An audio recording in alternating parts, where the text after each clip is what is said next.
Yeah, while I wait on y'all know what I'll be doing, huh? Come on back in here. Yes. Come on in the chambers. Come on back in here. Come on. There we go. Come on back in here. For those of you that got on late, y'all good? Hi, Sharon. Hi, Pastor Yvonne. Foolish heart, looks like we're here again. Come on in. Same old game of plastic. If you guys can do a comment, let me know you can hear me okay. Because I was just preaching my little heart out. I was just like, will this glass house break? Come on. How much will they take before I'm empty? Do I let it show? Does anybody know? How many things we try to hide from people? Oh, but God. The real me. Come on back in here, ladies. Guys, if you can comment, please let me know that you can hear me okay.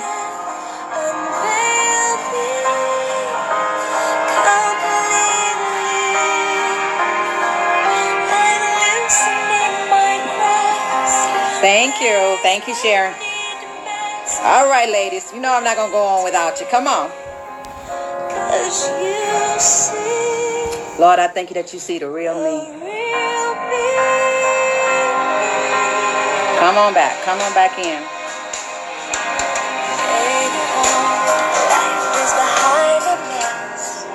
All right. I'm going to keep going, okay? Because I really do need to get to this piece at the end. And if it starts freezing again, guys, let me know. You know, Facebook is so fickle sometimes. Okay. Where I stopped, and I'm going to go back to the part where, because I thought it was pretty significant. I'm not quite sure how much you guys got that. You know, all the things that go wrong in our life, God seems to be able to just put it all together. And the Bible talks about He just makes it good. All things work all things work for our good, right? And I just remember, this is what I think where it started freezing at. I'm not sure. I just remember complaining to God about someone doing something to me. And I'm rehearsing it and re-rehearsing, etc. And God just shut me up because this is what He said to me. He said, what you should be asking me is, why did I allow it? And that became my question to God whenever something like that happened. I would just be like, God, why did you allow this? And when I'd open myself to ask that question, I could receive His response. And it was something He was trying to teach me. And I'll use this as an example. God had given me an idea. And I got really excited about it. It was a business that I was doing at the time. And, you know, and this has happened to me on more than one occasion. When God gives me something, I get like super excited. And I just want to share it with everybody. Like, oh my God, God told me so and so and so. And I'm so excited. On one occasion, I looked up and somebody had started a business with the same idea that I told them about. On another occasion, somebody did the same thing. And I'm complaining. I said, God, I can't believe this is happening to me again. I can't believe it. I can't believe it. Yeah, I said, well, God, why would you allow this to happen? He said, why not? He said, I told it to you. I didn't tell you to tell them. You know? And so I kind of paused and I was like, oh, okay. You know, but now when God gives me something, because I am like in such a flow right now, guys, I can't even tell you. Remember, I had that encounter with God about 3 weeks ago. Every single day, wisdom is coming every single day. And I'm just in this season, I'm just writing things down. I'm recording them. I'm so glad to have Jona on staff with Jona Style Consulting now. So she's helping me, you know, keep things straight. Because guys, my hands was just way too full. But I'm excited right now to see exactly what God is doing. So let's keep this moving. He basically, what he was saying was, this is your moment to be healed and set free. The Lord will give you beauty for your ashes. Ashes refer to the adversities in life, and beauty refers to how the Lord can turn around those adversities that He may be glorified. Going on to the next section, it says, with the odds against you, God is not limited by the same things that may limit us in our natural everyday world. He operates beyond. Hopefully all you guys are back on. He has no limitations.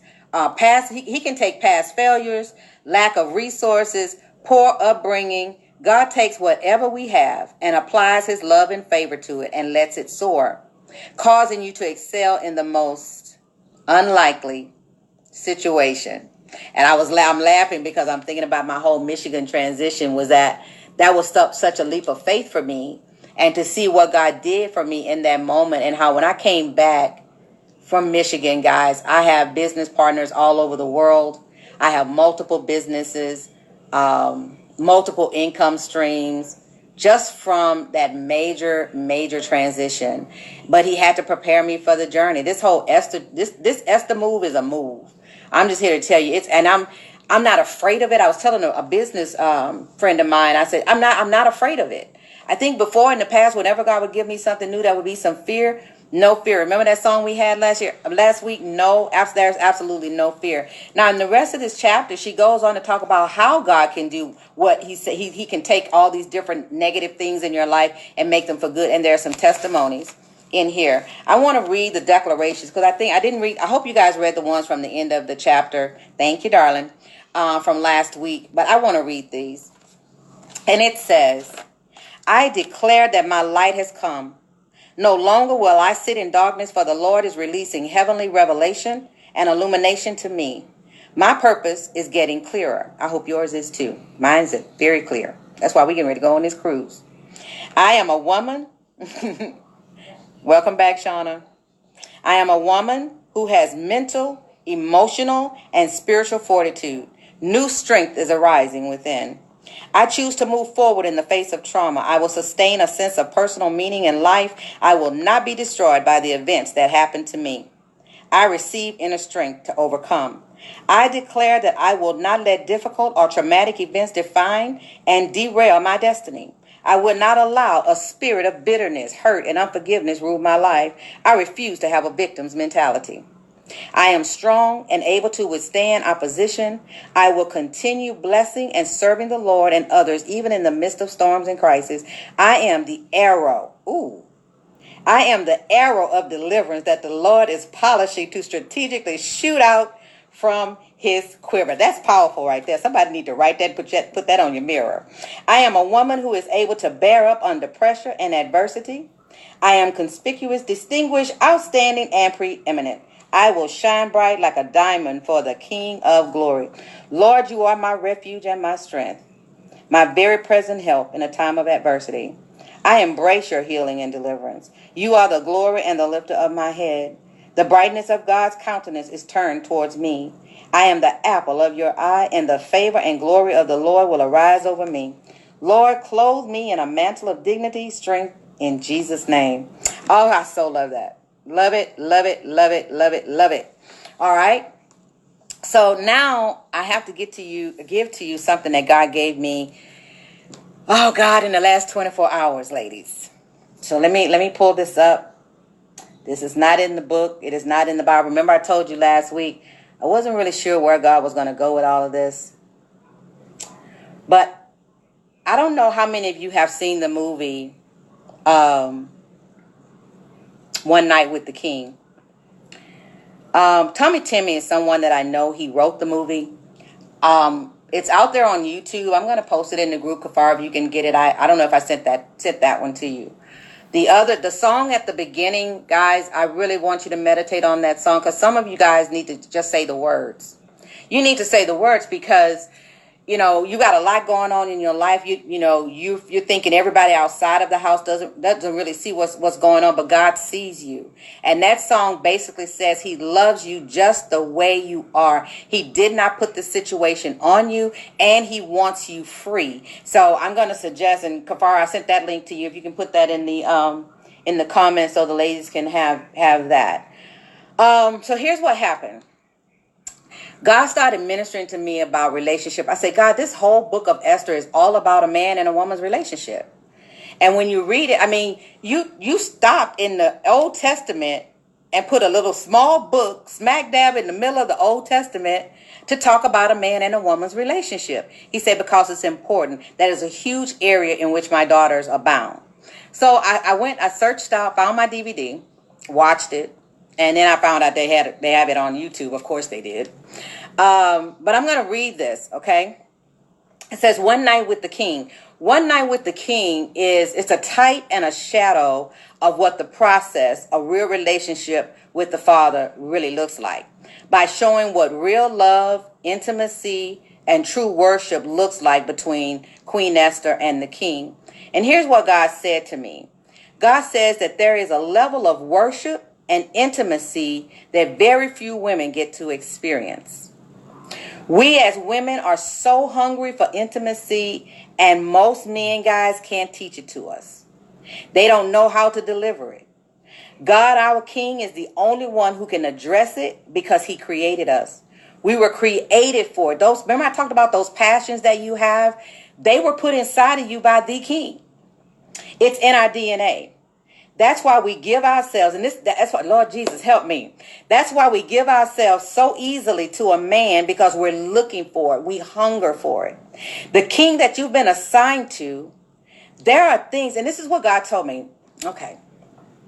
He said, there will be a connection between you and the king that you've been assigned to just by the mere words that he uses, that the words that come out of his mouth. It said, the king that you have been assigned to, there are things he will say to you that will align with the words that you've heard me say, and that's God speaking. God says that we keep looking for it because we were created for it. That when our love is opened up, there is a built-in expectation of intimacy that never gets met.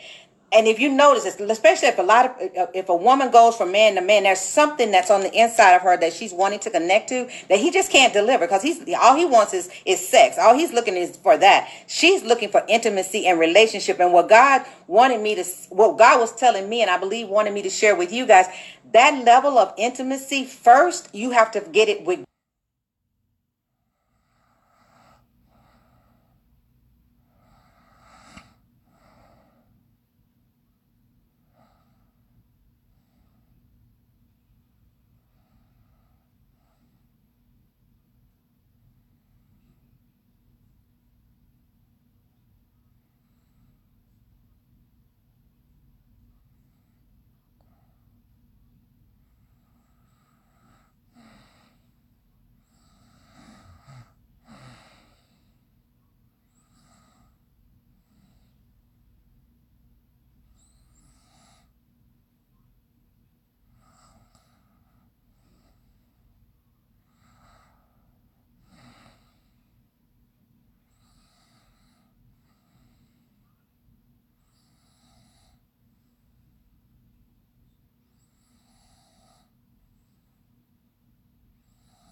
Mm-hmm.